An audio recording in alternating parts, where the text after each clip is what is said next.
সুনামগঞ্জে হিজবুত তাওহীদের উদ্যোগে রাষ্ট্র সংস্কারের প্রস্তাবনা, তাওহীদ ভিত্তিক আধুনিক রাষ্ট্র ব্যবস্থা শীর্ষক গোলটেবিল বৈঠক অনুষ্ঠিত হয়েছে।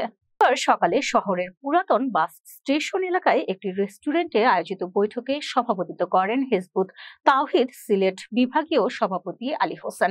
সঞ্চালনা করেন জেলা শাখার সভাপতি মোহাম্মদ জাকির হোসেন। মূল প্রবন্ধ উপস্থাপনা করেন কেন্দ্রীয় শিক্ষা ও প্রশিক্ষণ বিষয়ক সম্পাদক সাইফুর রহমান। তিনি বলেন, শান্তি শৃঙ্খলা নির্ভর করে রাষ্ট্র ব্যবস্থার উপর এবং শুধুমাত্র আল্লাহর প্রদত্ত নীতির ভিত্তিতেই ন্যায়, সাম্য ও সুবিচার প্রতিষ্ঠা সম্ভব।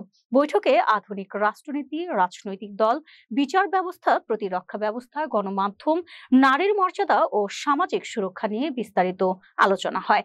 মঞ্চে উপস্থিত ছিলেন রাজনীতিবিদ ছবি চৌধুরী, হিজবুত তাওহীদের মুহাম্মদ আবু তাহের ভুইয়া এবং ইসমাইল হোসেন সহ অন্যান্য নেতৃবৃন্দ।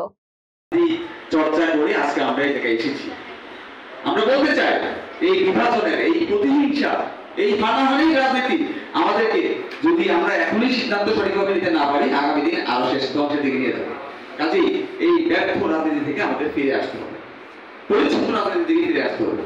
যে রাজনীতি আল্লাহ সুবহানাহু ওয়া তাআলা তার শেষ নবীর মাধ্যমে আমাদেরকে শিক্ষা দিয়েছে, সেটা এই রাজনীতি নয়।